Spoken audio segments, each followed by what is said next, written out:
morning friends, especially here. Last lecture ની અંદર આપણે VSEPR સિદ્ધાંત ભણી ગયા છે. મેં તમને કીધું હતું કે મોસ્ટ એમપી લેક્ચર છે, તો બધા તૈયાર કરી જ નાખ્યું હશે, કરી નાખ્યું છે ને? કારણ કે એ લેક્ચર આવડ્યો તો આજનો લેક્ચર આવડે. આજના લેક્ચરમાં આપણે માત્ર ને માત્ર સમજૂતી, આકાર એના વિશે વાત કરવાની છે. લેક્ચર સ્ટાર્ટ કરી દઈએ.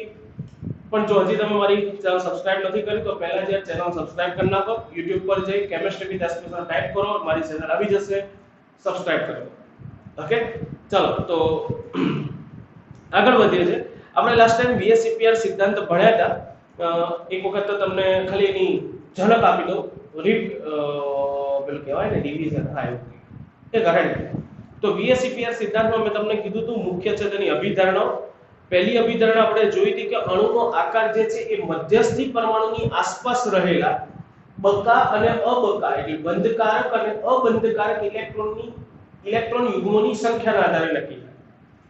બીજી કીધી હતી આપણે સંયોજકતા કોષમાં ઇલેક્ટ્રોન યુગ્મો. હવે ઇલેક્ટ્રોન છે તો ઇલેક્ટ્રોન ઋણ વીજભારિત હોય, પછી એ બકામાં ઇલેક્ટ્રોન હોય કે અબકામાં હોય તો ઇલેક્ટ્રોન ને તો બંને ઋણ વીજભારિત હોય તો એમની વચ્ચે શું થતું હોય? અપાકર્ષણ.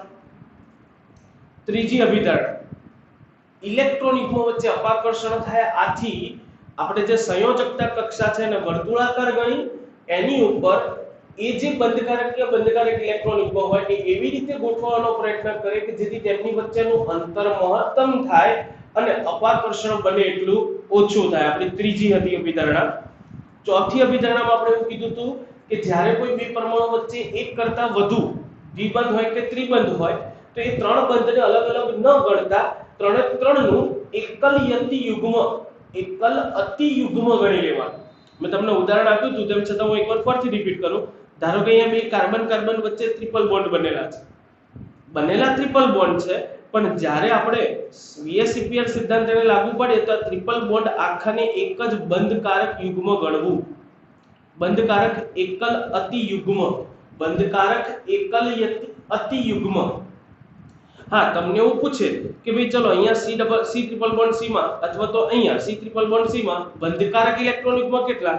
તો બંધકારક યુગ્મ તો 3 જ થાય હો. ભલે આપણે ગણીએ એને એક આખા સ્વરૂપે, પણ તમારે લેવાના તો 3 જ ઇલેક્ટ્રોન યુગ્મ. ઓકે, પણ જ્યારે એનો આકાર કેવું નક્કી કરતા હશું ત્યારે 3 બંધને આપણે શું ગણી લઈશું? એકલ અતિ યુગ્મ. જે આપણી ચોથી અભિધારણા હતી. અને પછી આપણે કીધું હતું કે એક કરતા વધારે લૂઈસ બંધન. હા, કઈ ખાલનો જ છે પેલા જે લખ્યું હતું બધું આપણે. ચલો એ ડ્રોઈંગ પાછું એકવાર જવા દઉં છું, હમણાં જતું રહેશે. વેઇટ ગયું. હા, ચલો તો હું વાત એવી કરતો હતો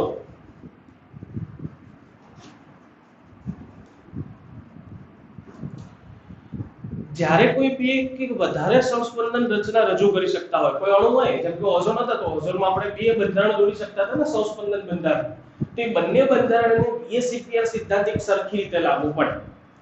આટલી વાત કરી હતી સિઝવિક અને પોવેલ. મેં તમને કીધું હતું નાયહોલ્મ અને ગિલેસ્પી નામના વૈજ્ઞાનિકોએ આની અંદર સુધારો કર્યો. તો એમણે સુધારો કરી અને સુધારામાં એમણે ખાલી રજૂઆત શેની કરી? તો ઇલેક્ટ્રોન યુગ્મો. સિઝવિક પોવેલ એવું કહી દીધું કે બંધકારક હોય કે બંધકારક એમની વચ્ચે અપાકર્ષણ થાય, પણ કેટલું થાય? પણ હેમાં વધારે હેમાં ઓછું ઈ એને કીધું નહોતું. ઈ કોણે કીધું આપણને? નાયહોલ્મ અને ગિલેસ્પી ભાઈએ કે અબકા વચ્ચે અપાકર્ષણ સૌથી વધુ, અબકા ઓછું અને સૌથી ઓછું બકા. LP એટલે લીડિંગ પેર અને BP એટલે બોન્ડિંગ પેર. તો LP પછી LP BP અને પછી BP. ઓકે, ચલો તો આ વાત કરી ચૂક્યા હતા આપણે. હવે આપણે જોવાના છે જે અણુઓમાં હવે જ મેઇન છે. હું હજી બી કહું છું, હું જેમ સમજાવતો તો એમ ધ્યાન રાખશો ને ખાલી, તો બી તમારે કશું કરવાની જરૂર નહીં પડે. કારણ કે હું આમાં ઘણું બધું એડિશનલ. હા, આજનો લેક્ચર બી ખાસ કહી દઉં અત્યારથી જ ઉભારો રેડ કલર એ લખું છું કે આજનો લેક્ચર બી નીટ JEE ટાઈપના MCQ માટે અતિ મોસ્ટ IMP. ઘણા બધા આના MCQ પૂછાય ત્યારે ડોફરાઈ જતું હોય મગજ કે શું કરવાનું, આનો વગર કેમ ન લેવાનું. તો એના માટે થઈને ખાસ કહું છું ધ્યાન રાખજો. અને આજનો લેક્ચર એવો જ બેટા, તમે ખાલી ધ્યાન રાખો ને તો બી આખો લેક્ચર તમારા મગજમાં ઘૂસડીને દઈ મારે. ચલો તો જોઈએ શું ભણવાનું છે. પહેલા તો જે અણુમાં મધ્યસ્થી પરમાણુ હોય પણ એની આસપાસ અબંધકારક ઇલેક્ટ્રોન યુગ્મ ન હોય તેવા અણુના આકાર VSEPR સિદ્ધાંત પ્રમાણે આપણે સમજવાના છે. ક્લિયર? તો VSEPR સિદ્ધાંતના આધારે જેમની આસપાસ અબંધકારક ના જોઈએ, એટલે જેટલા પણ ઇલેક્ટ્રોન હોય મધ્યસ્થી પરમાણુની આસપાસ બધા કયા હોવા જોઈએ? બંધકારક. પણ કોની પાસે? મધ્યસ્થી પાસે. તો એવા જે અણુ છે એને આપણે total AB2, AB3, AB4, AB5 અને AB6 એમ ટોટલ કેટલા પ્રકારમાં વહેંચી શકીએ? 5 પ્રકાર. એટલે લખું છું અહીંયા મધ્યસ્થી પરમાણુ પાસે અબંધકારક ઇલેક્ટ્રોન યુગ્મ ન હોય તેવા અણુના પ્રકાર કયા કયા પડી શકીએ? AB2, AB3, AB4, AB5 and AB6. જ્યાં બધા જ અણુની અંદર એ જે છે એ આપણો મધ્યસ્થી પરમાણુ છે. એ છે મધ્યસ્થી પરમાણુ અને બી અન્ય પરમાણુ છે. અચ્છા, બી ની આસપાસ અબંધકારક ઇલેક્ટ્રોન હોય તો ચાલે જોડે નાચે કૂદે રમે ભાગે, હો ભાઈ, એમાં કોઈ વાંધો આવે નહીં. પણ કોની પાસે અબંધકારક ઇલેક્ટ્રોન યુગ્મ હોવા જોઈએ નહીં? એ પાસે. તો એવા હા અહીંયા તમારે સંકરણ પણ શીખવાનું હશે, પણ ડોન્ટ બી ગભરાઈ, આઈ એમ હિયર. હું શીખવાડી દઈશ બધાના સંકરણ. અત્યારે હાલ હું જેમ કહેતો જેમ યાદ રાખતા જાઓ. આમ તો છે ને સંકરણ ટોપિક એવો છે એના વિશે ડિટેલમાં સંપૂર્ણ ખબર તમને છે 12મા 13મા ચેપ્ટરમાં ખબર પડવા હાઇડ્રોકાર્બન. પણ ટોપિક અહીંયા આવશે તો આપણે સંકરણ નક્કી કરવાના થશે. તો દુનિયાનો કોઈ પણ અણુ આપ્યો એનું સંકરણ નક્કી કરતા હું શીખવાડીશ. કોઈ भी अणु है मैं छोड़ दो, मैं सिखवाड़ दूंगा. ओके, सो અત્યારે લેટ્સ ગો વિથ આકાર. તો આપણે એવા 5 અણુઓના આકાર ભણવાના છે. થોડું કોષ્ટક નાનું કરી રહ્યો છું, તમને આખું કોષ્ટક દેખાય એટલે અહીંયા. ઓકે, તમારી પાસે ચોપડી છે, ચોપડીની અંદર પણ આખું દેખાશે. આવી જ રીતનું આખું કોષ્ટક આપેલું છે. ક્લિયર? પણ આપણે આખું કોષ્ટક ફરીથી બનાવવાના છે. ડોન્ટ બી ગભરાઈ.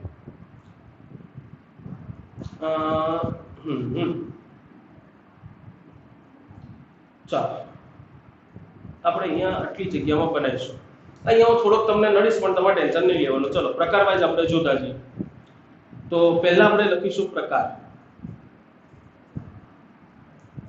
પછી એમાં લખીશું બંધકારક ઇલેક્ટ્રોન યુગ્મની સંખ્યા. બંધકારક ઇલેક્ટ્રોન યુગ્મની સંખ્યા પ્રકાર. ત્યારબાદ આપણે અણુનો ઇલેક્ટ્રોન યુગ્મની ગોઠવણી, ઇલેક્ટ્રોન યુગ્મની ગોઠવણી કરીશું અહીંયા. ત્યારબાદ અણુનો આકાર, પછી ઉદાહરણ છે પણ ઉદાહરણ માટે આપણે સીધા કોષ્ટકમાં જઈશું. બરાબર? ઉદાહરણ હું નહીં લખવાનું. સંકરણ બી આપણે સીધું કોષ્ટકમાં જ જોઈશું.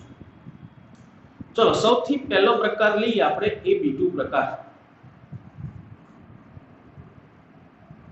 થોડું ઝૂમ કરી દો એટલે તમને લોકોને મજા આવે જોવાની. બરાબર છે? AB2 એટલે હવે મેં શું કીધું તો મધ્યસ્થી પરમાણુ કોણ? A. એની સાથે 2. અત્યારે બધા સિંગલ બોન્ડ થી જોડાયેલા છે રાખવાના. બરાબર?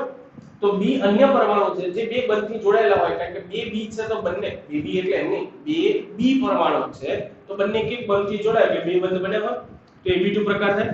તો બંધકારક ઇલેક્ટ્રોન યુગ્મ કેટલા થાય? 2. હવે તમે વિચારો, આપણો મધ્યસ્થી પરમાણુ જે A, એની આજુબાજુ 2 જ બંધકારક ઇલેક્ટ્રોન યુગ્મ છે.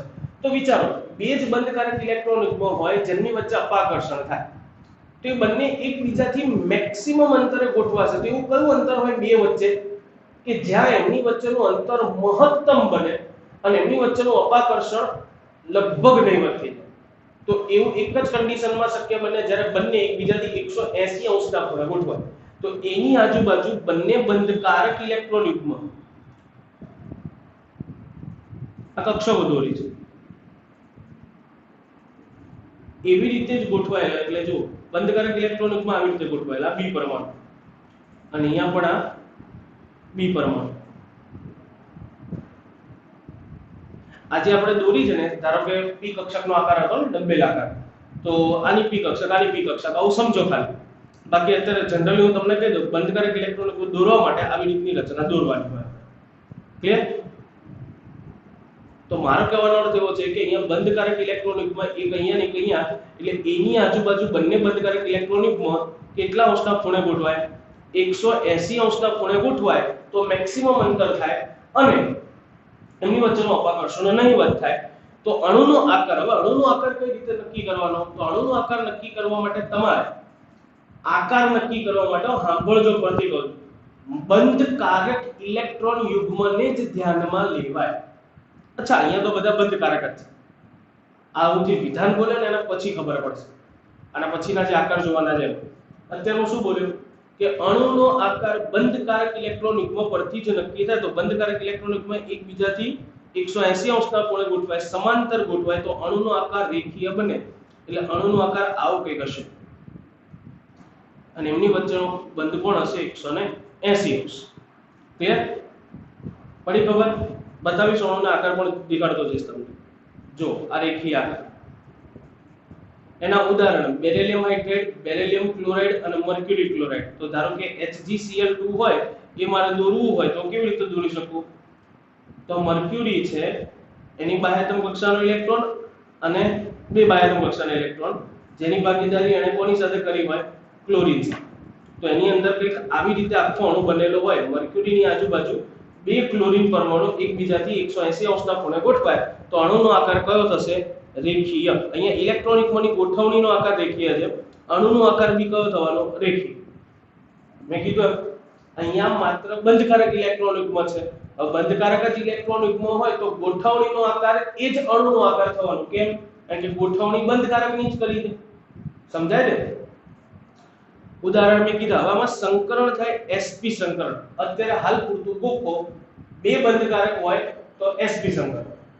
હું કહું છું ગોખો લે, શીખવાડવાની જવાબદારી મારી લા, ડોન્ટ બી ગભરાઈ. શું કામ ટેન્શન લો છો? કહું તો જો દુનિયાનો કોઈ બી અણુ આપ્યો હશે, તો ધારો કે તમને BeH2 લખીને આપી દીધું, એમ કીધું કે BeH2 માં કયું સંકરણ થાય જણાવો.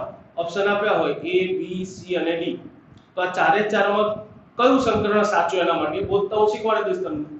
ઓકે? તો અત્યારે આપણે એનું ટેન્શન લેવું નથી. અત્યારે મારો કહેવાનો અર્થ એવો છે, તમને આ ભૂલ ખબર પડી છે. જો અણુનો આકાર કંઈક આ રીતનો હોય, તમારે બધાને દેખાતું હશે.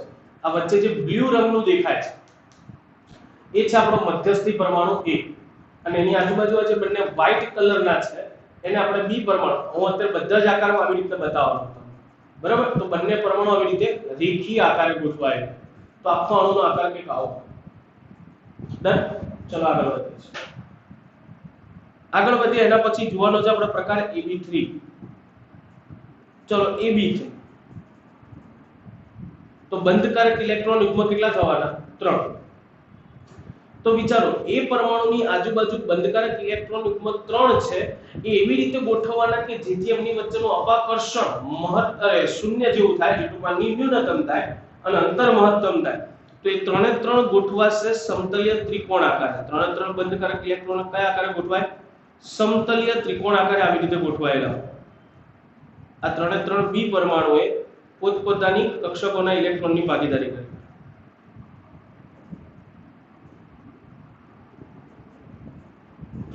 તો એમની વચ્ચેનો બંધ કોણ 120 અંશનો બને. કારણ કે તમે વિચારો, ગોળો વર્તુળ હોય એની અંદર તમારા સેટ કરવાના જ બંધ. હાલ પૂરતું વર્તુળમાં સેટ કરવા હોય તો વર્તુળમાં 3 એ 3 બંધ વચ્ચે ખૂણો 120 નો થાય, એનાથી મોટો બંધ થઈ શકે નહીં, ખૂણો એનાથી મોટો ના થઈ શકે. કારણ કે વિચારો 120 થી વધારો તો આ બે નજીક નજીક આવી જવાના, તો પાછું એમની વચ્ચે અપાકર્ષણ થાય. તો મેક્સિમમ અંતર રહે અને અપાકર્ષણ ઓછું થાય તો એવો આકાર કયો બને? સમતલીય ત્રિકોણ. તો એનો અર્થ એવો થયો કે મધ્યસ્થી પરમાણુ A ની આસપાસ 3 એ 3 એક જ સમતલમાં ત્રિકોણ બને એવી રીતે B પરમાણુ ગોઠવાયેલા હોય, જેમની વચ્ચેનો ખૂણો હોય 120 અંશનો. આનો આકાર હતો રેખીય અને આનો આકાર છે સમતલીય ત્રિકોણ. ક્લિયર? સમતલીય ત્રિકોણાકાર ગોઠવણી પણ સમતલીય ત્રિકોણાકાર જ થઈ. ડન? અને સંકરણ કયું યાદ રાખશો sp2 3 આવે તો sp2 આ એક્ઝેક્ટલી કક્ષકો છે બે બી પરમાણુ હતા એટલે બે કક્ષકો જોઈએ એટલે એક s કક્ષક અને એક p કક્ષક અહીંયા ટોટલ 3 જોઈએ શરૂઆત s થી જ કરવાની તો એક s કક્ષક અને બે p કક્ષક ક્લિયર હું કહું છું ને સંકરણ હું શોધતા શીખવાડીશ તો અત્યારે શું કામ ટેન્શન લેવું જોઈએ તો અત્યારે યાદ રાખીશું બે આવે તો sp3 આવે તો sp ને 2 એમ નહીં sp2 sp ને 2 એમ થાય તો ઠીક છે પણ આ તો વાત છે sp2 અણુના ઉદાહરણ bf3 અને bcl3 એટલે કે બોરોન જે હોય એની બાયતમ કક્ષાના 3 ઇલેક્ટ્રોન હોય જેની ભાગીદારી 3 ક્લોરીન પરમાણુ સાથે કરી અને આવી રીતે સમતલ્ય ત્રિકોણ આકારે ગોઠવાયેલ હોય આ બંધકારક ઇલેક્ટ્રોન સમતલ્ય ત્રિકોણ આકાર આપણે જરા જનરલ અહીંયા બી આકાર દોરતા જઈએ એવું કરો હું હવે છે ને આના આકાર છે ને આ તમને કક્ષકો વાળો ઇન કેસ કન્ફ્યુઝ કરતો હોય તો એની આજુબાજુ 3 બંધકારક ઇલેક્ટ્રોનિકમાં આવી રીતે સમતલ્ય ત્રિકોણ આકારે ગોઠવો ખાલી ઇલેક્ટ્રોનિક પણ ગોઠવો તો અણુનો આકાર જો સમતલ્ય ત્રિકોણ થયો કે ઉપરનો અણુ બી દોરી દો એટલે તમને લોકોને ખ્યાલ આવી જાય કે એની આજુબાજુ મેક્સિમમ અંતર થાય તો એવો આકાર કયો બને રેખીય 180 અંશ અને આની અંદર આવશે 120 અંશ ક્લિયર તો જો તમે અહીંયા જોઈ શકો છો અણુનો આકાર આવી રીતના બનશે સમતલ્ય ત્રિકોણ ચલો ચલો અણુ બી જોઈ લઈએ આપણે આવી રીતે દેખાય છે બધા આ મધ્યસ્થી જે પર્પલ કલર દેખાઈ રહ્યો છે તમને એ છે મધ્યસ્થી પરમાણુ આપણો એની આજુબાજુ 3 બંધકારક ઇલેક્ટ્રોનિકમાં આવી રીતે સમતલ્ય ત્રિકોણ આકારે ગોઠવાયેલા હોય એટલે એક જ સમતલમાં ત્રિકોણ બને જો હું આમ ફેરવું છું દેખાય છે એક જ સમતલની અંદર જે બધા ડન ક્લિયર ચલો આગળ વધીએ છીએ એના પછી આપણે અણુ જોવાનો છે ab4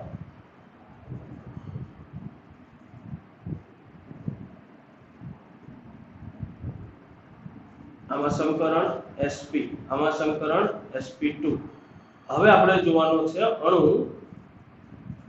ab4 તો હવે તો ઘણા ખબર પડી જ જાય ચાર છે એટલે સંકરણ કયો થવાનું એક s કક્ષક ને 3 p કક્ષક એટલે sp3 sp3 વાવ મજા પડી ગયા મને તો બંધકારક ઇલેક્ટ્રોનિકો કેટલા થવાના 4 તો વિચારો ચાર બંધકારક ઇલેક્ટ્રોનિકો હોય કેવી રીતે ગોઠવાય બસ આ જ મોઢે કરવાનું મેં તો ચારે ચાર એ મધ્યસ્થી પરમાણુની આજુબાજુ સમચતુષ્ફલક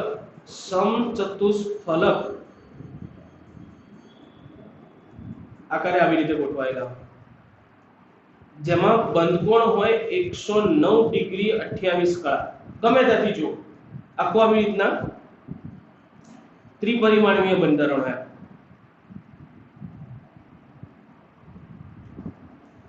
ક્લિયર એટલે અહીંયા શું થતું હોય મધ્યસ્થી પરમાણુ A હોય એની આજુબાજુ 4 B પરમાણુ એકબીજા સાથે આવી રીતે સમચતુષ્ફલક આકારે ગોઠવાયેલા હોય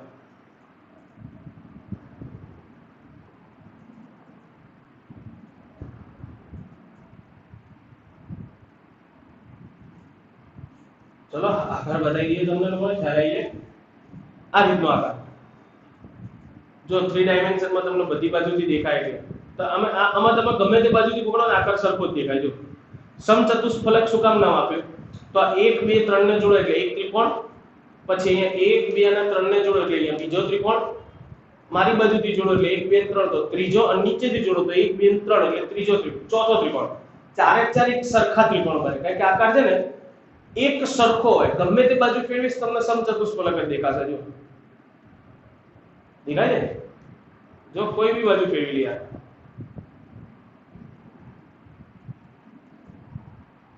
થાય બધી જ બાજુ એક સરખો આકાર એટલા માટે એનું નામ છે સમચતુષ્ફલક આકાર ઇલેક્ટ્રોનિકની ગોઠવણી અને અણુનો આકાર બી કયો થવાનો સમચતુષ્ફલકી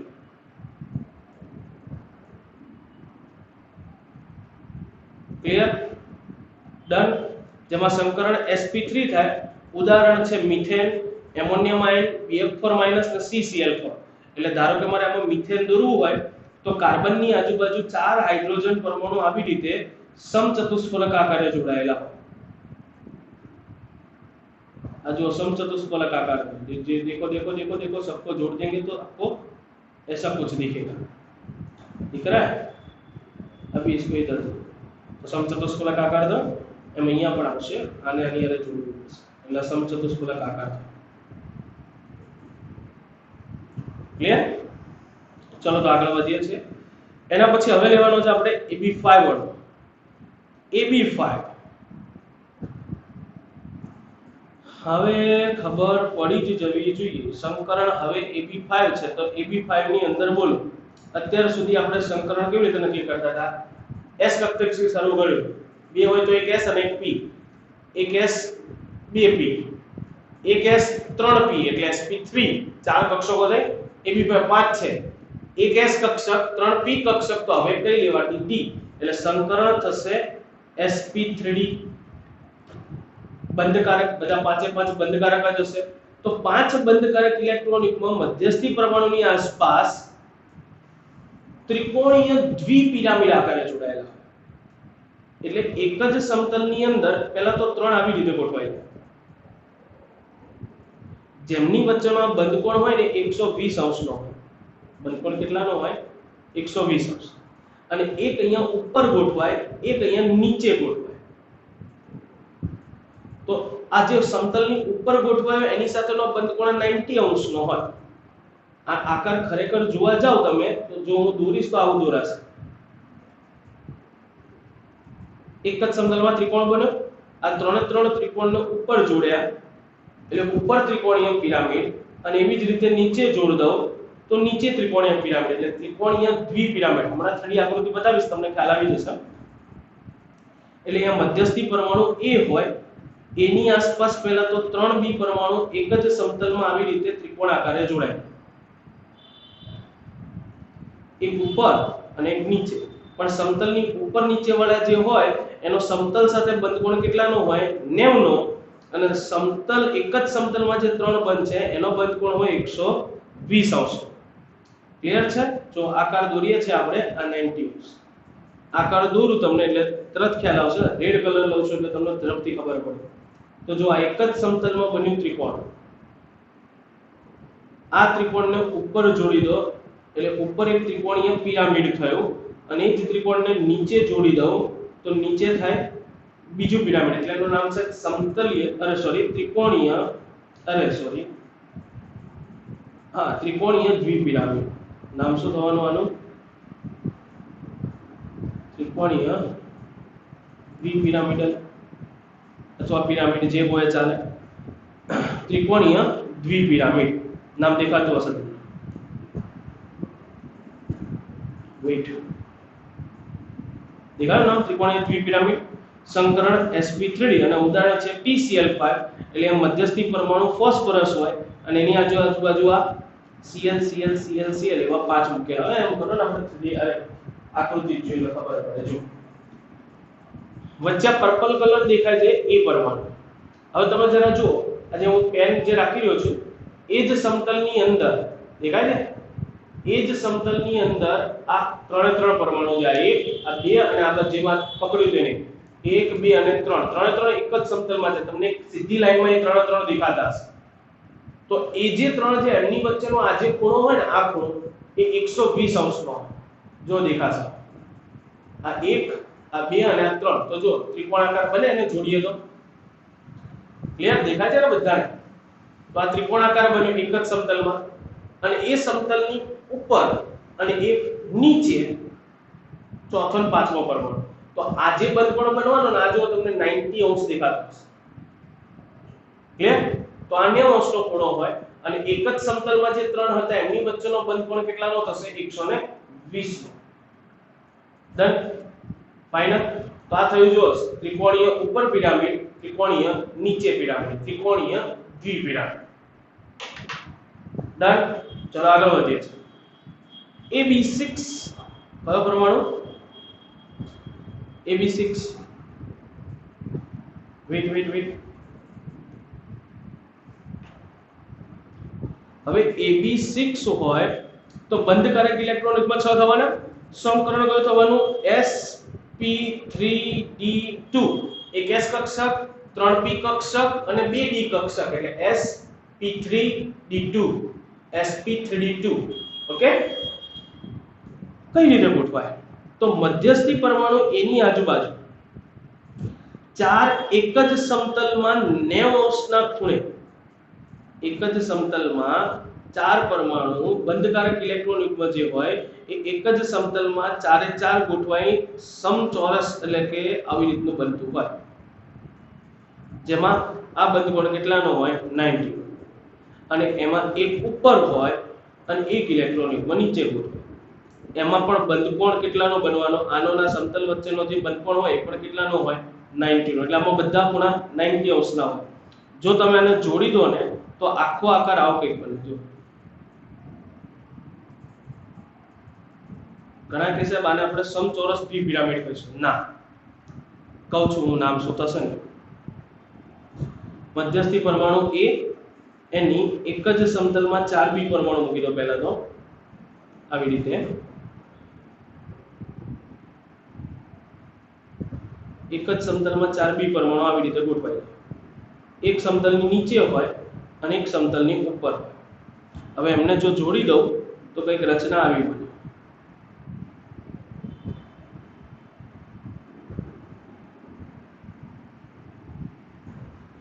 ઇટ્સ કોલ્ડ અષ્ટફલકી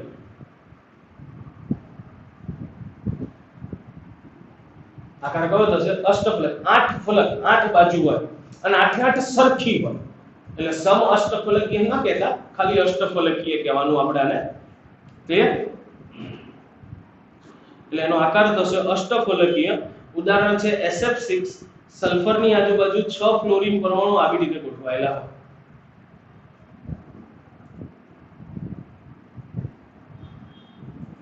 બતાવો આકાર કેવો દેખાશે તો કઈક આવો આકાર તમે જોઈ શકો છો મધ્યમાં જે આ જે ગ્રે કલર દેખાય છે એ આપણો મધ્યસ્થી પરમાણુ A એની આજુબાજુ જો 1 આ 2 આ 3 અને આ 4 ચારે ચાર તમને એક જ સમતલમાં દેખાતા હશે એટલે જનરલી હું આમ ત્રાસું કરું તો તમને દેખાય 1 2 3 અને 4 બાકી હું આમ રાખીશ કેમેરાની એકદમ કટોકટ તો તમને 1 2 દેખાશે 3 4 નહીં દેખાય પાછળની સાઈડ છે ક્લિયર જો ફેરવું છું દેખાય ને ઓકે સમતલમાં આ અને આ એકબીજાને લંબ ગોઠવાયેલા 90 નો ખૂણો બનવાનો ક્લિયર સમતલની એક ઉપર ને એક નીચે ગોઠવાય એની વચ્ચેનો ખૂણો બીજો કેટલાનો બનવાનો 90 અંશનો જ બનવાનો ને તો બધા ખૂણા 90 અંશના હોય અણુનો આકાર આવો હોય અને અષ્ટફલક નામ એટલા માટે આપ્યું છે આ ચારે ચારને ઉપર જોડ દો તો જો અહીંયા એક ત્રિકોણ બનવાનો એક ત્રિકોણ બીજો ત્રિકોણ ત્રીજો ત્રિકોણ અને ચોથો ચાર સરખા ત્રિકોણ ઉપર બને ને એવા ચાર સરખા ત્રિકોણ ક્યાં બનવાના નીચે એટલે એનું નામ છે અષ્ટફલક 8 બાજુ વાળું અને 8 બાજુ કેવી હોય સરખી પહેલા તો એમ કહો બધાને અહીંયા સુધીના આકાર પ્રકાર ખબર પડી આટલા આકાર પ્રકાર બધાને મગજમાં ફિટ થઈ જવા જોઈએ આ મેં જે લખ્યા છે બાજુમાં તમને આકૃતિઓ પણ દેખાતી હશે બધી અને હા અણુના આકાર દૂરતા આવડવા જોઈએ डन છે ફાઇનલ છે તો આગે बढ़ते હવે અત્યાર સુધી આપણે જો ઓવર પહેલા હજી એકવાર રિપીટ કરી નાખીએ આપણે ફરીથી યાદ કરી બે હોય ચલો ફટાફટ રેપિડલી રિપીટ કરવાનું છે આપણે ચલો તમે મને યાદ દેવડાવતા જો ચલો બે જ બંધકારક ઇલેક્ટ્રોન યુગ્મ હોય તો સંકરણ આપણે કયું રાખવાના છીએ sp સંકરણ sp સંકરણ હોય બંધકારક ઇલેક્ટ્રોન યુગ્મ પણ કેટલા હોય બે જ હોય અણુનો આકાર કેવો હોય રેખીય એટલે ઇન શોર્ટ જ્યારે બે ઇલેક્ટ્રોન યુગ્મની ગોઠવણી થાય ત્યારે અણુનો ગોઠવણીનો આકાર કયો થાય રેખીય જો બંધકારક ના હોય તો ગોઠવણીનો આકાર એ જ એના અણુનો આકાર એટલે અણુનો આકાર પણ રેખીય ત્રણ ઇલેક્ટ્રોન યુગ્મ હોય સંકરણ થાય sp2 ત્રણ બંધકારક ઇલેક્ટ્રોન યુગ્મ તો એ ત્રણે ત્રણ ગોઠવાય કેવી રીતે સમતલીય ત્રિકોણ આકારે અને અણુનો આકાર પણ સમતલીય ત્રિકોણ થાય કારણ કે અહીંયા અબંધકારક નથી ચલો 4 ની વાત કરીએ 4 એટલે સંકરણ થાય sp3 બંધકારક 4 ચારે ચાર ઇલેક્ટ્રોન યુગ્મ ગોઠવાયા હોય સમચતુષ્ફલક આકારે સમચતુષ્ફલક આકારે ગોઠવાયેલા હોય તો અણુનો આકાર બી સમચતુષ્ફલક કેમ અબંધકારક નથી 5 માટે sp3d સંકરણ થાય 5 ઇલેક્ટ્રોન યુગ્મ ગોઠવાય કેવી રીતે? ત્રિકોણીય દ્વિપિરામિડ, ત્રિકોણીય દ્વિપિરામિડ આકારે ગોઠવાય. 6 હોય તો સંકરણ sp3d2 6 ઇલેક્ટ્રોન યુગ્મ અને એની ગોઠવણી કેવી રીતે થાય? અષ્ટફલકીય રીતે. પણ અહીંયા અબંધકારક નહોતા એટલે અણુનો આકાર બી કયો? અષ્ટફલક. બસ જેને આ મગજમાં ફિટ થઈ ગયું એને હવે પછીનો ભાગ ઈઝી લાગશે, કારણ કે depends in on this. English થોડું આપણું પાકું છે એટલે આવું થાય. તો સમજ્યા? ચલો તો હવે આપણે જોવાના છે એવા અણુનો આકાર. અત્યાર સુધી આપણે જે ભણ્યા ને એ એવું ભણ્યા કે જેની અંદર અબંધકારક ઇલેક્ટ્રોન યુગ્મ નહોતા. પણ હવે વાત શું છે કે અણુમાં રહેલા મધ્યસ્થી પરમાણુ પાસે એક અથવા તો વધારે અબંધકારક યુગ્મ હોય તેવા અણુના આકાર VSEPR સિદ્ધાંતની મદદથી જણાવવાના છે. ક્લિયર? તો કોષ્ટક તમારી સમક્ષ છે એટલે હું અહીંયા સાથે એક્સપ્લેન કરતો જઈશ. હવે આપણે જોવાના છે આ. ચલો પહેલા પ્રકાર આને જરા આપણે ડાબી બાજુ લઈશું. AB2 ઉભા રહો, એવું કરો આપણે છે ને અને વહેંચી નાખીએ. હું જે પ્રમાણે લખું ને એ પ્રમાણે વહેંચવાનું છે આને, એટલે તમને સરળતાથી યાદ રહે.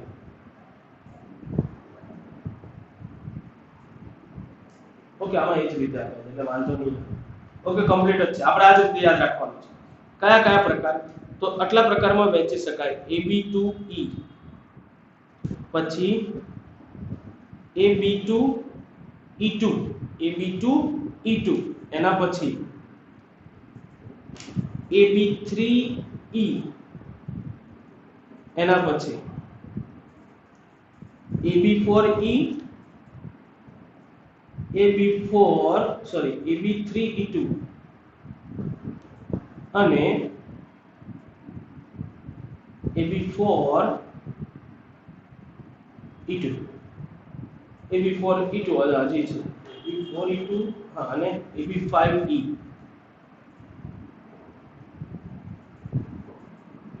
1 2 3 4 5 6 અને 7 7 પ્રકાર વહેંચેલા છે. અહીંયા પણ તમને 7 દેખાતા હશે. 1 2 3 4 5 6 અને આપણો 7મો પ્રકાર આપો. બરાબર? 7 પ્રકારમાં વહેંચાય. પણ પહેલા તો હું સમજાવું નહીં સમજી. હું કીધું મધ્યસ્થી પરમાણુ પાસે અબંધકારક ઇલેક્ટ્રોન હોય તો અત્યાર સુધી આપણે એમાં મધ્યસ્થી પરમાણુ કોને કહેતા હતા? A ને. એટલે A થવાનો મધ્યસ્થી પરમાણુ. B બરાબર શું થવાના? અન્ય પરમાણુ એટલે અપ. અને E એટલે શું થવાના? અ બ કા ઈ યુ, અબંધકારક ઇલેક્ટ્રોન યુગ્મ. તો જનરલી આપણે 1 બાય 1 પ્રકાર જોતા જઈએ એટલે તમને બી મજા આવે, મને બી ખબર પડે ને, ફટાફટ સોલ્વ. હાલ પૂરતા અહીંયા સંકરણ શીખવા નથી. આમાં આપણે સંકરણ યાદ રાખવાની જરૂર નહીં પડે. આમાં ક્યાં જો સંકરણ હા તમને જે પ્રમાણે આપ્યા છે અહીંયા નીચે લખીને આપ્યા તમને જો, બરાબર. પણ આપણે હાલ પૂરતા યાદ રાખવા નથી. પહેલા અણુના આકાર ક્લિયર કરીએ, સંકરણ તો હું શીખવાડવાનો છું. ચલો તો સૌથી પહેલો આકાર લઉં છું AB2E. હવે અણુનો આકાર પ્રકાર લીધો AB2E. કુલ ઇલેક્ટ્રોન યુગ્મ કેટલા? કુલ ઇલેક્ટ્રોન યુગ્મ કેટલા? જો આ મેઈન વસ્તુ છે. તો કુલ ઇલેક્ટ્રોન યુગ્મ કઈ રીતે નક્કી થાય? બંધકારક 2 અને અબંધકારક 1 એટલે ટોટલ કેટલા? 3. ઓકે, એમાંથી બકા કેટલા? તો બંધકારક જે અન્ય પરમાણુ જોડાયા હોય બંધકારક, તો બંધકારક કેટલા થવાના? 2 અને અબકા કેટલા થવાના? 1. હવે ટોટલ ઇલેક્ટ્રોન યુગ્મ જે હોય ને એના પરથી ગોઠવણી નક્કી કરવાની. શેના પરથી ગોઠવણી કરવાની? કુલ ઇલેક્ટ્રોનની સંખ્યા. ઓકે, જો હવે ગોઠવણી કેવી રીતની છે? ગોઠવણી આપણે આગળ પણ એને ફિક્સ છે. એટલે મારો કહેવાનો અર્થ એવો છે કે આપણે હમણાં થોડી વાર પહેલા આ સોલ્વ કર્યું કે ભાઈ 2 ઇલેક્ટ્રોન યુગ્મ હોય ને તો એ રેખીય આકારે જ ગોઠવાય. 3 હોય ને પહેલા તો એ સમતલ ત્રિકોણ આકારે જ ગોઠવાય. 4 ઇલેક્ટ્રોન યુગ્મ હોય તો એ સમચતુષ્ફલકીય આકારે જ ગોઠવાય. 5 હોય તો ત્રિકોણીય દ્વિપિરામિડ અને 6 હોય તો અષ્ટફલકીય આકારે. શું? ઇલેક્ટ્રોન યુગ્મની સંખ્યા અને એમની ગોઠવણી. આ છે ઇલેક્ટ્રોન યુગ્મની સંખ્યા યુગ્મિત ઇલેક્ટ્રોનની સંખ્યા બકા હોય કે બકા હોય, આપણે તો કુલ જોવાનું. અને બાજુમાં છે એ ગોઠવણીનો પ્રકાર, ગોઠવણીનો આકાર. હાલ ફિલહાલ આગળ આપણે અણુના આકાર જ ગોઠવણીના આકાર કીધા. કારણ શું કીધું હતું મેં? કે એમાં અબંધકારક ઇલેક્ટ્રોન નહોતા. अब लफड़ा क्या है, मैं देख लेते हैं भाई, उसमें कोई लफड़ा नहीं होता है, सब सेला ही होता है. चलो જોઈએ એટલે હમણાં ફટાફટ બધું ક્લિયર થાય છે કે નહીં? જોજો હા, મસ્ત વસ્તુ સમજવાની બેટા. એ ક્યાં ગયું આપણું લખેલું આવી ગયું ને.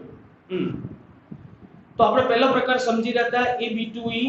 જોજો હું સમજાવું એવી રીતે યાદ રાખજો. Ab2e જેમાં કુલ ઇલેક્ટ્રોન યુગ્મ કેટલા? તો બે બંધકારક એક અબંધકારક, ટોટલ ઇલેક્ટ્રોન યુગ્મ 3. અને મગજમાં ફીટ કરી દો, 3 ઇલેક્ટ્રોન યુગ્મ હોય તો એ મધ્યસ્થી પરમાણુની આસપાસ સમતલીય ત્રિકોણ આકારે જ ગોઠવાય. એટલે એની આજુબાજુ 3 ઇલેક્ટ્રોન યુગ્મ હંમેશા સમતલીય ત્રિકોણ આકારે જ ગોઠવાયેલા હોય.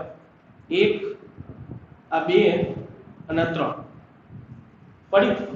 હવે સમતલીય ત્રિકોણ આકારે ગોઠવાય હોય જેમાંથી બે બંધકારક હોય, એટલે જે ડાર્ક બોન્ડિંગ કરું છું ને એ બંધકારક, પણ જે ત્રુટક દોરું છું એ અબંધકારક.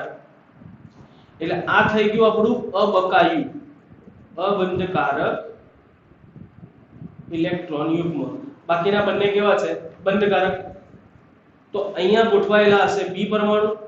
તો અણુનો આકાર નક્કી કરવો હોય તો હંમેશા માત્ર ને માત્ર બંધકારક ઇલેક્ટ્રોન યુગ્મને આધાર નક્કી થાય. કોનો આકાર? અણુનો આકાર. તો અણુનો આકાર માત્ર આટલું જ નક્કી કરવાનું. એમાં આપણે અબંધકારક ઇલેક્ટ્રોન યુગ્મને ધ્યાનમાં લેતા નથી. તો અણુનો આકાર કેવો દેખાય? વળેલો. અણુનો આકાર કેવો દેખાય છે? વળેલો. આપણો પહેલો પ્રકાર, જેમાં સંકરણ. હવે જો અહીંયા સંકરણ કઈ રીતે નક્કી કર્યું? બંધકારક ઇલેક્ટ્રોન યુગ્મ જ જોવાના. તો એક બંધ અને બીજો બંધ, બે બંધ જ બને. બે બંધ બનતા હોય તો sp સંકરણ. sp સંકરણ થાય, અણુનો આકાર વળેલો અથવા તો એને કોણીય પણ કહીશું. ઉદાહરણ છે એના સલ્ફર ડાયોક્સાઇડ અને ઓઝોન.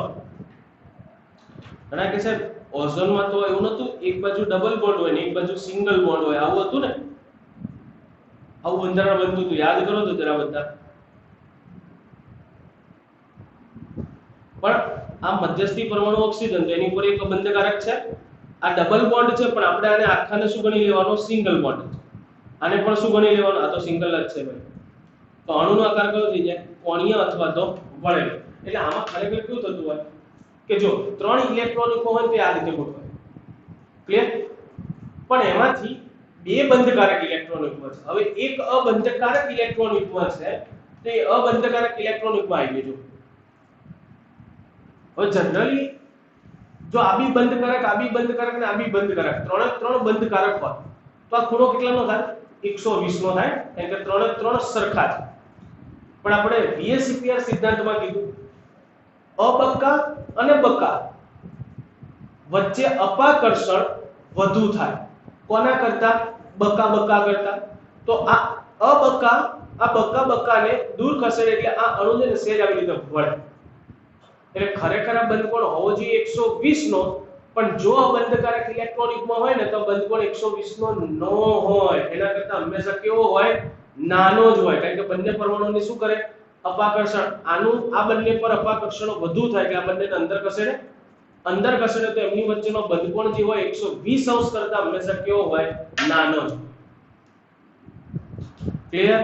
તો અહીં આપણે બકા યાદ નથી રાખવાના, બંધકોણ યાદ નથી રાખવાના, પણ આ તમને મેં કીધું. પડી ખબર? ડન છે. એના વિશે આપણે થોડી વાર લઈને ચર્ચા કરીશું અથવા નેક્સ્ટ લેક્ચર. ચલો, તો હજી તો ઘણા બધા પ્રકાર બાકી છે. જો આ ખબર પડી ગઈ હશે ને પહેલા, તો તમારા માટે બહુ ઈઝી થઈ જાય. પપ્પુ પપ્પુ પપ્પુ. ચલો જોઈએ. હવે હું પ્રકાર લઉં છું Ab2E2. Ab2 એવું કરો ને, પહેલા Ab3 લઈ. Ab3 કુલ ઇલેક્ટ્રોન કેટલા? 3 અને 4 ઇલેક્ટ્રોન યુગ્મ થાય.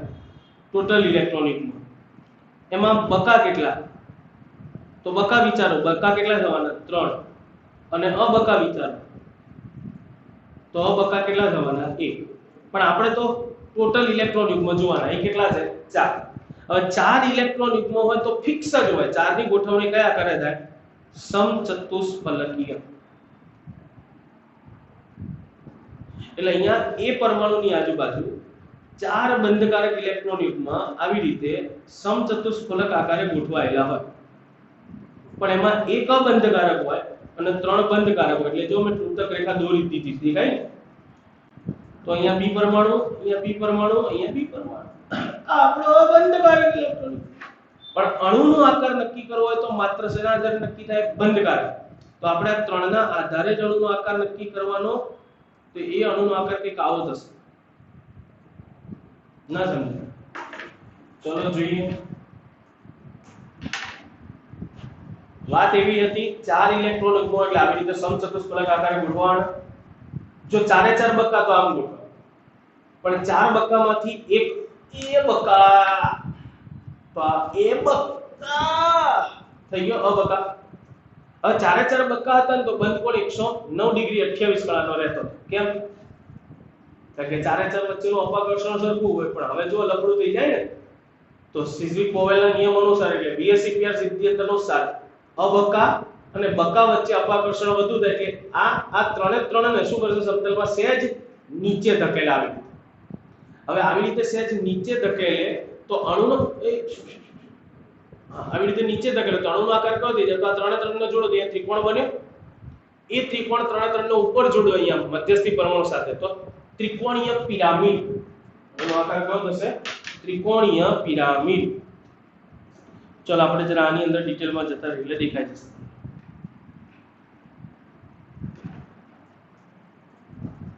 વેઈટો ચાલો AB3 પ્રકાર, બંધકારક 3, અબંધકારક 1, ટોટલ 4. તો 4 હોય તો કઈ રીતે ગોઠવાય?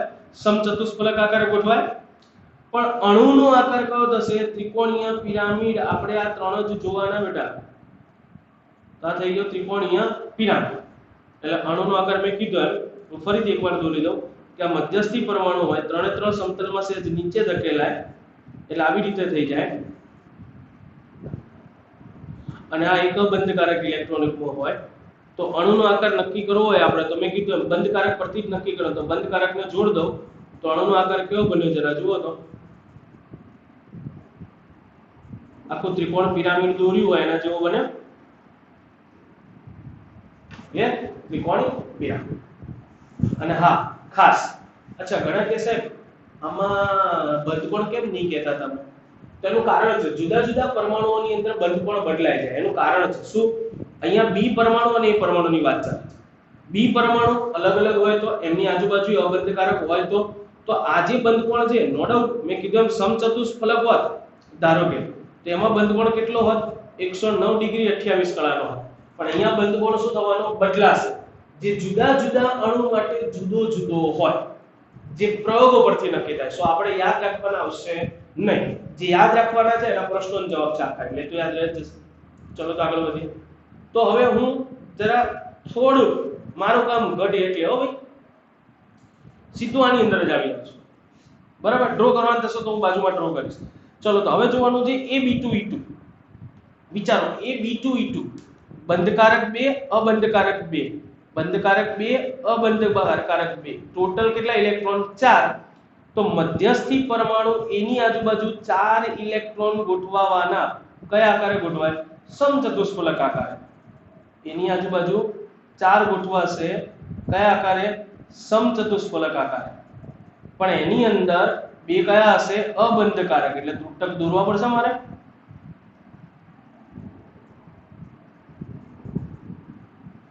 બી બી આ અબંધકારક છે.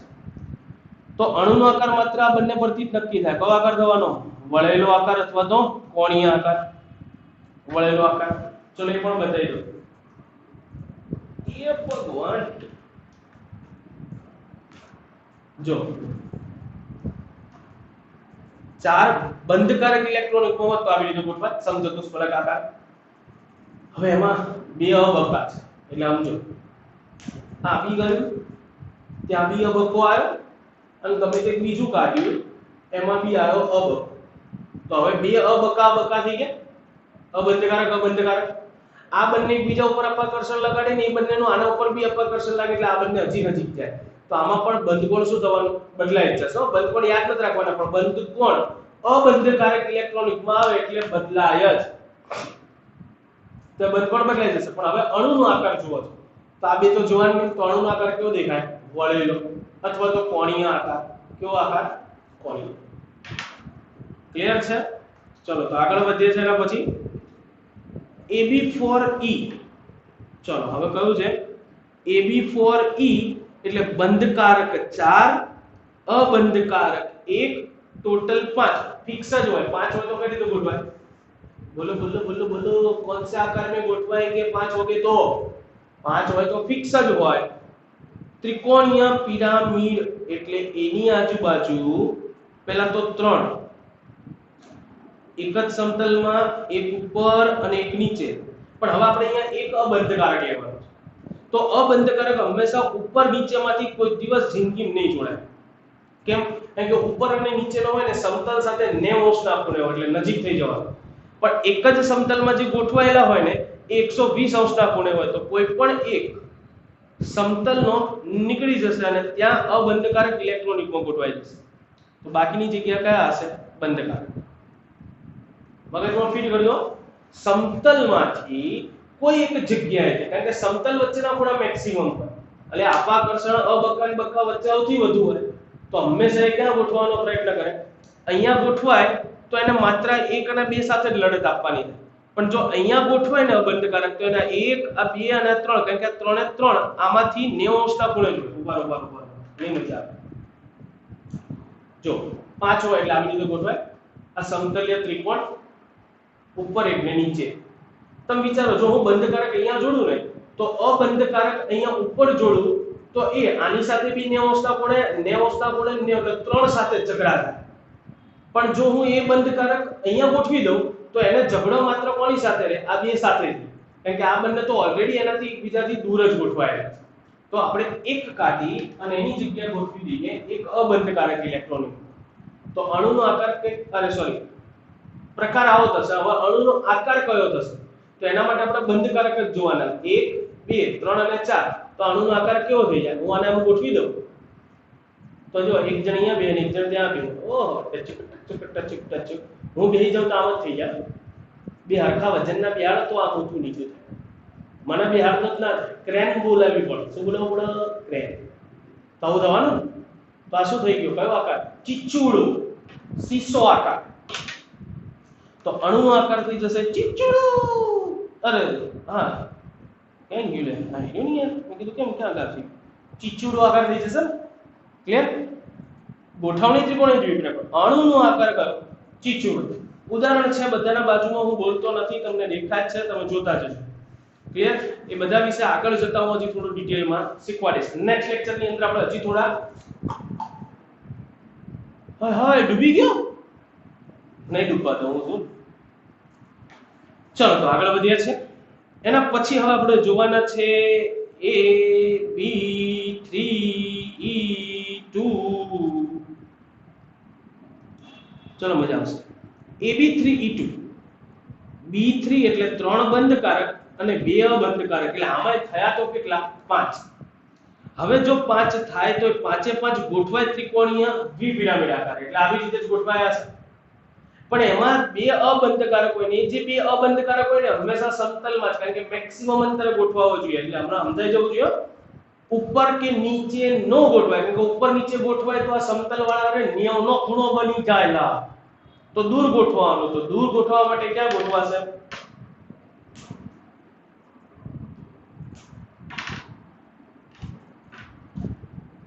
એક જ સમતલની અંદર આવી રીતે ગોઠવાયેલા છે. એક આ બાજુ ને એક આ બાજુ. આ ત્રીજો, કારણ કે સમતલ વચ્ચેનો આનો ખૂણો જે હોય ને કેટલાનો બની જાય? 120 નો. ઓલરેડી દૂર થઈ ગયા ને એટલે એકબીજાથી. ક્લિયર છે? જો ભાઈ આણુના આકાર આવી રીતે સમજાવો. તો વધ્યા હવે એક બંધકારક, બીજો ત્રીજો, એ 3 ને જોવાના. 3 ના આધાર આકાર નક્કી કરો. તમારે સામે મૂકી દેવાનું. કયો આકાર દેખાય? ટી. ટી એટલે ચાંદ. ટી આકાર. આકાર કયો થઈ જશે? ટી. અને બંધકારક 3 હોય, સોરી માય મિસ્ટેક. આપણે અંદર ઉપર જોઈએ એક વખત. ઓકે ડન બરાબર છે. હા, બધાના સંકલન એ નીચે લખેલા છે, પણ મેં કીધું તેમ સંકલન નથી કરવા આપણે. શંકા મારો પડશો. અત્યારે અણુના આકાર અને પ્રકાર ખબર પડવી જોઈએ. હું હજી બી કહું છું, આપણે બંધારણ અણુનો આકાર શેના પરથી નક્કી કરીએ છીએ? માત્ર બંધકારક. પણ ઇલેક્ટ્રોન યુગ્મની ગોઠવણી શેના પરથી નક્કી થાય? કુલ ઇલેક્ટ્રોન યુગ્મ. ચલો તો એના માટે હજી એક થઈ જાય AB5E. 5E એટલે 5 બંધકારક, 1 અબંધકારક, 5 ને 1 ટોટલ 6. તો 6 જણા તો કેવી રીતે ગોઠવવાના? અષ્ટફલકી આકાર. હવે આમાં બધા ગુણ નેમના છે. બધા ગુણ નેમના હોય તો એક અબંધકારક છે, તો ગમે તે એક ગમે તે, કારણ કે આકારને ગમે તેમ ફેરવો પહેલા જો ગમે તેમ ફેરવીશ તો તમને એવો જ દેખાશે. દેખાય ને? એટલે તો નામ અષ્ટફલક આપી ગમે તે કાઢી અને જોડી દઉં હું એની સાથે અબંધકારક ઇલેક્ટ્રોન યુગ્મ. હવે અહીંયા અબંધકારક જોડું તો આ અબંધકારક આની ઉપર અપાકર્ષણ લગાડે, જેના લીધે શું થવાનું? આ બધા થોડા થોડા હોય ને એમ નીચે જવાના. હવે આ બધા જો થોડા થોડા નીચે જાય તો અણુનો આકાર જરા જુઓ તો કેવો દેખાય તમને? એક મિનિટ હો. એ હા આવું થવાનું. હવે ચારે ચારને જોડો, ઉપરવાળાને જોડો, તો ચારે ચારને ઉપરવાળાને જોડો તો તમને કઈક આકાર જોવા મળે, સમચોરસ પિરામિડ. જો ને યાર, એવું વિચારો ને નીચે અબંધકારક, તો આ ચારને જોડ દો, તો આ ચારે ચારને જોડ દો તો ચોરસ બન્યું, અને એનું ઉપર લઈ જાઓ તો સમચોરસ પિરામિડ થાય. એક સરખો ચોરસ હોય અને એની ઉપર લઈ જાઓ તો પિરામિડ, એટલે સમચોરસ પિરામિડ આકાર થાય. ઉદાહરણ છે BRF5 17મા સમૂહનું સંયોજન, જે આપણે આગળ જતા જોવાના છે. ચલો તો એવું હજી છેલ્લું એક ઉદાહરણ જોઈ નાખીએ. AB4E2 ચાર બંધકારક, બે અબંધકારક, 4 ને 2 ટોટલ થઈ જશે 6. તો 6 ગોઠવાય તો આ જ રીતે હશે. પણ આમાં મેક્સિમમ અંતરે ગોઠવાય, એટલે એક અહીંયા ગોઠવાય તો અહીંયા ગોઠવાને બદલે ક્યાં ગોઠવાશે?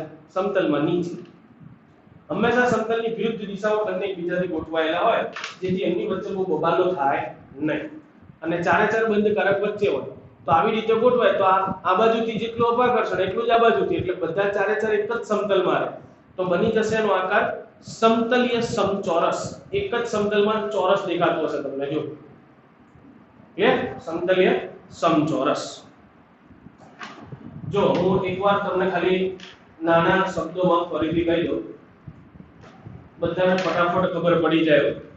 ફરીથી આપણે એક વખત આ રૂપરેખા બનાવી દઈએ. ક્લિયર? ફાસ્ટ ત્વરિત રિવિઝન કરી નાખે. અને હા, મેં એવું કીધું નીટ જેડબલ માટે મોસ્ટ આઈએમપી એ આ તો છે, પણ હજી આમાં ડિટેલમાં જઈશ એટલે નેક્સ્ટ લેક્ચર હતી મોસ્ટ આઈએમપી. હા, પણ આજે કહું તો તમે થોડું વધારે ધ્યાન આલો, અને હાલવાનું જ છે ભાઈ. આજનું આવડું તો જ નેક્સ્ટ લેક્ચરમાં ટપકી પડશે, નકર બાઉન્સ જ જશે. તો ધ્યાન રાખજો. કયા કયા પ્રકાર કીધા? પહેલો પ્રકાર કીધો તો આપણે AB2E. તો AB2E 3 બંધ ટોટલ ઇલેક્ટ્રોન યુગ્મ 3 થાય, પણ એમાંથી બકા કેટલા હતા? 2 જ હતા. બકા 2 હતા તો અણુનો આકાર કયો થઈ જતો હતો? વળેલો. ઉદાહરણ લખો એના કરતા તમને ત્વરિત રિવિઝન માટે કોષ્ટક જ લઈ લો. કોષ્ટક બધાને દેખાતું હશે ને ક્લિયરલી? વેઇટ હો. ઘણા કે સાહેબ અંદર તમે કુંડાળા કરે નડે છે, કઈ વાંધો નહીં, જો બધા ગાયબ થઈ જશે.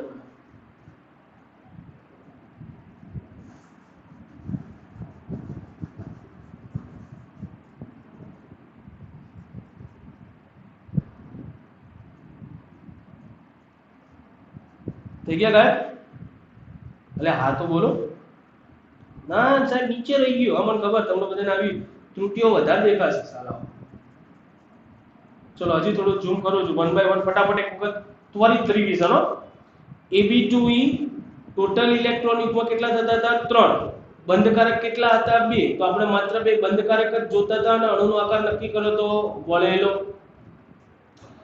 AB3E ટોટલ 3 ને 1 4 ઇલેક્ટ્રોન યુગ્મ, એટલે ગોઠવણી થાય સમચતુષ્ફલક, પણ આકાર નક્કી થાય 3 ના આધારે. તો આપણે 3 ને જ જોતા હતા અને 3 ને જોયો તો આકાર દેખાતો તો મને ત્રિકોણીય પિરામિડ. ચલો એના પછી AB2E2 B2E2 2 ટોટલ 4 નક્કી થાય 2 ના આધારે, તો 2 જ બંધકારક હોય તો એનો અણુનો આકાર થઈ જશે વળેલો.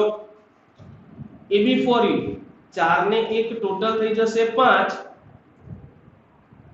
પણ આકાર નક્કી કરવાનો 4 ના આધારે છે, એટલે એક અબંધકારક હોય તો 4 ના આધારે નક્કી કરું તો આ સીધું એક આમ અને એક આમ, એટલે કયો આકાર થઈ જાય? ચીચવો.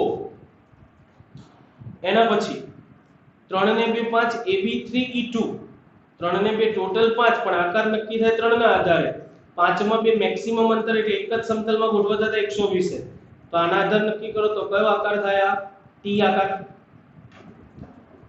AB5E 5 ને ટોટલ 6 ઇલેક્ટ્રોન પણ આકાર નક્કી કરવાનો 5 ના આધારે સમતલમાં નીચેની બાજુ ગોઠવાય તો આ ચારે ચાર ને જોડ દો સમચોરસ અને ચારે ચાર ને ઉપર જોડ દો સમચોરસ પિરામિડ અને AB4E2 એટલે 4 ને 2 6 પણ જોવાના 4 જ તો એ ચારે ચાર એક જ સમતલમાં રહેલા હોય કારણ કે એક અબંધકારક ઉપર હોય તો એક અબંધકારક નીચે હોય તો એક જ સમતલમાં 4 એટલે સમતલીય સમચોરસ તો આ થયા અણુના આકાર અબંધકારક ઇલેક્ટ્રોનિકમાં વાળા અને બંધકારક ઇલેક્ટ્રોનિકમાં વાળા બંને ઊંઘમાંથી ઉઠાડી પૂછે તો આવડવા જોઈએ તો બસ આજે એવું કરો અહીંયા સુધી રાખો બાકી આપણે જોઈએ છે two be continued next time આપણે આનો એક ફાસ્ટ અતિ ફાસ્ટ રેપિડલી રિવિઝન કરીશું અને પછી હું આગળનો પ્રશ્ન શીખવાડીશ ઓકે બસ તો આજે અહીંયા સુધી બાકી to be continued next time bye by